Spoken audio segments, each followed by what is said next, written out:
जय महाराष्ट्र। मी अनिकेत पेंडसे। पुढच्या 20 मिनिटात आपण घेणार आहोत 20 महत्त्वाच्या घडामोडींचा आढावा। सुरुवात करूयात मेट्रो महाफास्ट घडामोडींना। गॅस्ट्रो रुग्णांच्या वाढत्या संख्येच्या पार्श्वभूमीवर मुंबई महापालिकेने शहरातील पाण्याच्या नमुन्यांची चाचणी करण्याची मोहीम हाती घेतली आहे। या चाचणी दरम्यान पालिकेमार्फत नळाद्वारे पुरवठा होणाऱ्या 31 ठिकाणच्या पाण्याच्या नमुन्यांमध्ये ई कोलायचे विषाणू आढळले।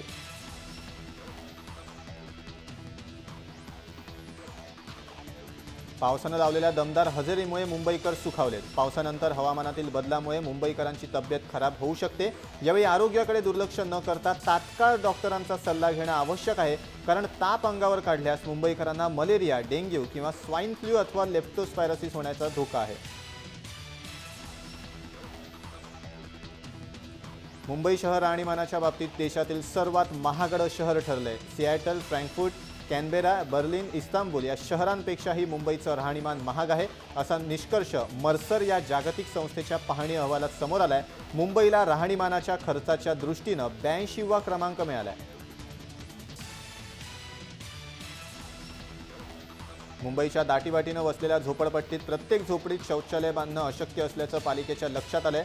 म्हणून प्रत्येक घराऐवजी वस्ती करतात सार्वजनिक शौचालय बांधून स्वच्छ मुंबईचं स्वप्न साकार करण्याची मुभा द्या, असं मुख्यमंत्र्यांना पत्र लिहून विनंती पालिकामार्फत करण्यात आली आहे।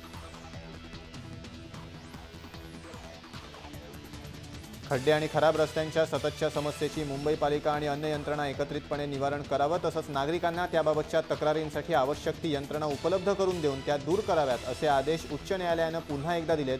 तसंच त्याचा लेखाजोखा 8 जुलै रोजी सादर करण्याचे आदेशही न्यायालयानं पालिकेला दिलेत। देशी विदेशी पर्यटकांना मरीन ड्राईव्ह इथल्या राणीच्या हाराचं दर्शन घेता यावं, यासाठी मलबार हिल नियंत्रण कक्षामध्ये खुला दर्शनीय मनोरा उभारण्याचा निर्णय महापालिकेनं घेतलाय। या दर्शनीय मनोऱ्याची उभारणी झाल्यानंतर पुन्हा एकदा देशी विदेशी पर्यटकांचे पाय मलबार हिलकडे वळू लागतील, असा अंदाज पालिकेनं वर्तवलाय।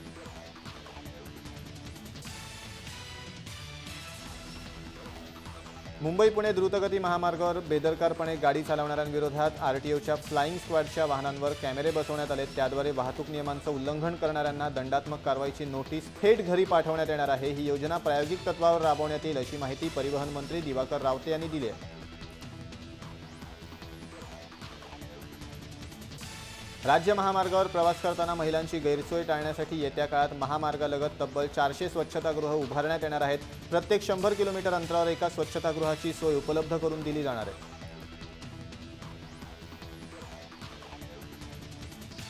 मुंबई विद्यापीठातर्फे डिजिटल विद्यापीठाच्या दृष्टीने नवं पाऊल टाकण्यात आलंय। यंदाच्या शैक्षणिक वर्षापासून ग्रामीण भागातील 40 कॉलेजांमध्ये व्हर्च्युअल क्लासरूम सुरू करण्यात येणार आहे। ही क्लासरूम उभारण्याचा सर्व खर्च विद्यापीठाद्वारे करण्यात येणार आहे। लवकरच या 40 कॉलेजांच्या नावांची घोषणा करण्यात येणार आहे।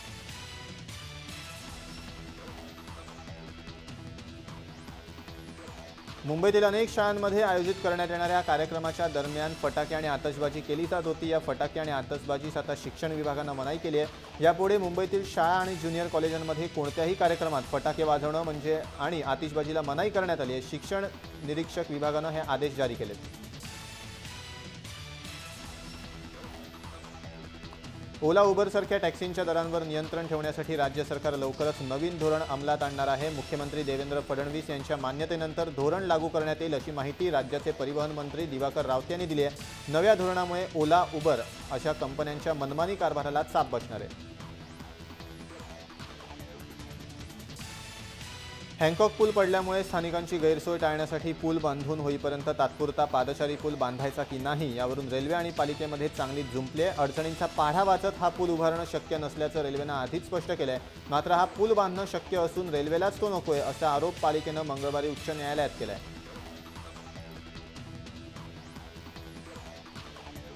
गणपतीसाठी कोकणात 142 विशेष ट्रेन्स सोडण्यात येणार आहेत। त्यांचं रिझर्वेशन 26 जूनपासून करता येणार आहे।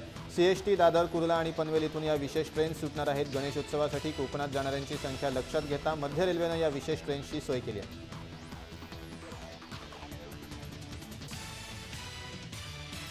मध्य रेल्वेनं मंगळवारी प्रवाशांची तारांबळ उडवली असली तरी ॲप्लिकेशन आधारित टॅक्सीप्रमाणे बेस्टचीही यात चांगली चंगळ झाली आहे। अवघ्या काही तासात जादा बसगाड्या चालवल्यानं बेस्टला अतिरिक्त 6 लाखांचं उत्पन्न मिळालंय। त्यामुळे मध्य रेल्वेसाठी नुकसानीचा ठरलेला दिवस बेस्ट उपक्रमासाठी मात्र भलताच फायद्याचा ठरलाय।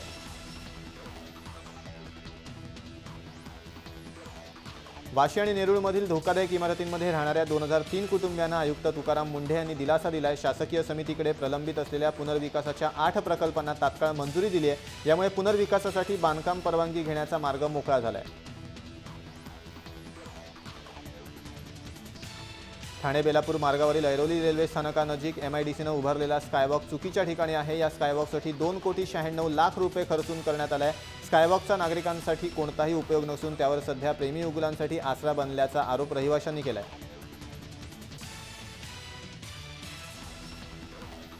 ठाणे जिल्ह्यासह मुंबई शहराला पाणी पुरवठा करण्यासाठी ठाणे जिल्ह्यात 11 धरणं असून या सर्व धरणांना मुसळधार पावसाची प्रतीक्षा आहे। शहरी भागांमध्ये मंगळवारी 110 मिलीमीटर पावसाची नोंद झाली आहे, तर तुळशी आणि विहिरार धरणं वगळता अन्य धरणात केवळ 1 ते 5 मिलीमीटर पावसाची नोंद झाली आहे।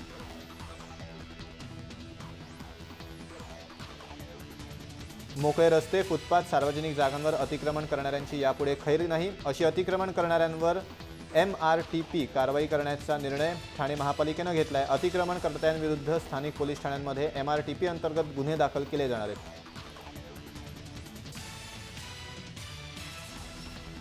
प्रदूषण आटोक्यात न आल्यानं राज्य प्रदूषण नियंत्रण मंडळाचा ताबा केंद्रीय मंडळानं घ्यावा असे आदेश हरित लवादानं दिल्यानंतर कारवाई करण्यात आली आहे। या कारवाईमुळे फेज 1 मधील प्रदूषण आटोक्यात आल्याचा दावा प्रदूषण नियंत्रण मंडळानं केलाय।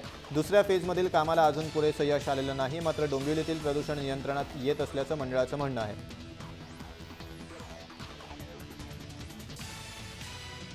केंद्र सरकारनं ज्येष्ठ नागरिक वयोमर्यादा 65 वर्षांवरनं 60 वर्ष केली आहे। याबाबत केंद्र सरकारनं 2011 रोजी अध्यादेश काढला, मात्र 5 वर्ष उलटल्यानंतरही त्याची अंमलबजावणी करण्याचा राज्य सरकारला विसर पडलाय।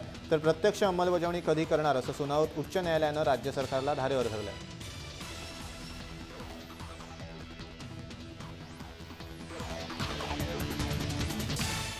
चला तर मग या बातमीसह मेट्रो महाफास्टमध्ये वेळ झाली इथेच थांबण्याची। ताज्या अपडेट्ससाठी तुम्ही पाहत राहा जय महाराष्ट्र, थेट अचूक बिनधास्त।